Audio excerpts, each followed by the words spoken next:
د وزیر اعلی له طرفه چې کوم رمضان ریلیف پیکج ملاویږي که د هغې لپاره تاسو شناختی کارډ نه ورکړی نو تاسو ته هم دغه روپۍ چې دی دا میلاویدی شي. لکه کوم رمضان ریلیف پیکج دی دغه پیکج تاسو ته هم میلاویدی شي. ځینې کسان به و چې دا دی د ځانه لګیا دی، نو زه یې اوس په کوم چې زموږ د یو ملګري سره دغه کار چې دی دا شوی دی، اوس د هغې کس پته نه لګي، نو دغه روپۍ چې دي دا به حکومت ته واپس ځي. ځکه چې تا کارډ نه جمع کړی نو ته د هغې روپو تپوس نشي کولی، ځکه چې هغه د هغې لپاره کارډ جمع کېده چې دی دا لازم دي. چې کارډ جمع کېده لازم دي نو ځینې کسان وایي موږ کارډ نه دی جمع کړی نو موږ ته دا روپۍ څنګه د ځانه رالی. نو زموږ د یو ملګري سره دا کار شوی دی چې هغه د دې لپاره کارډ جمع کړی دی، د موبایل نمبر چې دی دی ورکړی، د خپل موبایل نمبر راغستی او هغه یې ورکړی دی. نو هغه ته میسج راغی، د شپې ورته میسج راغی، هغه دغه خبره کړه چې ما ته میسج راغی، هغه وایي چې زه سهار به زه لاړ شم او ما ته به دا روپۍ چې دي دا میلاو شي. خوشحاله شوم، ما وایي چې زه 12,500 روپۍ چې دي دا راته میلاو شي او خو ته د جیس کیش د طرفه چې دی دغه میسج ورته راغلی، هغه میسج ورته راغلی، وایي لاړ شه او خپلې روپۍ چې دی دا راواخله.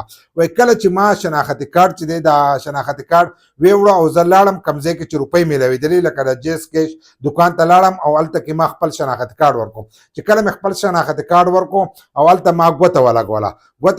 ما وایي چې اوس په روپۍ راکړه، چې ما ګوته ولګوله هغه کس وایي چې دا ستا اکاونټ نه دی. ما وایي چې څنګه زما اکاونټ نه دی؟ نو هغه چې هلته کې وکتل چې نمبر یې وکتلو د شناختی کارډ نمبر، نو په شناختی کارډ په یو نمبر کې چې دی فرق راغلی و، لکه د خپل شناختی کارډ ورکړی د ده ریکارډ ورختلی و، په ریکارډ کې چې دی غلطي راغلې وه. غلطي دا راغلې وه چې د ده په شناختی کارډ کې په اخره کې 71 و، لکه 71 و، او ده چې هلته دغه وکتل نو هغه دغه راغی 74 راغی،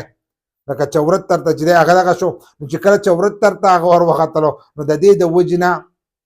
دته هغه روپۍ چې دي دا میلاو نه شوې، ځکه چې هغه د چا نمبر و نو هغه نمبر ته چې دی هغه ته تللی دي. نو دغه کس چې دی هغه به خپل کارډ نه جمع کړی، دغه کس خپل کارډ نه جمع کړی، خو د ده د وجې نه د هغه کارډ چې دی هغه جمع شو او د هغه په کارډ باندې چې دی دغه روپۍ راغلی دي. نو اوس د دغه کس چې دی پته نه لګي او دغه روپۍ چې دی دا به حکومت ته واپس ځي. نو تاسو هم خپل کارډونه چې دی دا چیک کولی شئ، داسې نه چې د داسې غلطۍ باندې تاسو ته هم ستاسو اکاونټ ته چې دی هم روپۍ راغلي. ځکه زموږ د دغه ملګري سره دغه غلطي شوې ده چې په ریکارډ کې د هغه نمبر چې دی غلط ختلی دی، نمبر د موبایل نمبر یې صحیح ختلی دی، خو د شناختی کارډ نمبر چې دی په هغې کې یو هندسه غلطه شوې ده، نو د هغې د وجې نه د هغه روپۍ چې دي هغه د بل کس اکاونټ ته تللی دي. نو تاسو هم خپل کارډ چې دی دا چیک کولی شئ، داسې نه چې ستاسو په قسمت کې دغه روپۍ بل کس غلطي کړي او ستاسو اکاونټ ته چې دی دغه روپۍ راغلي.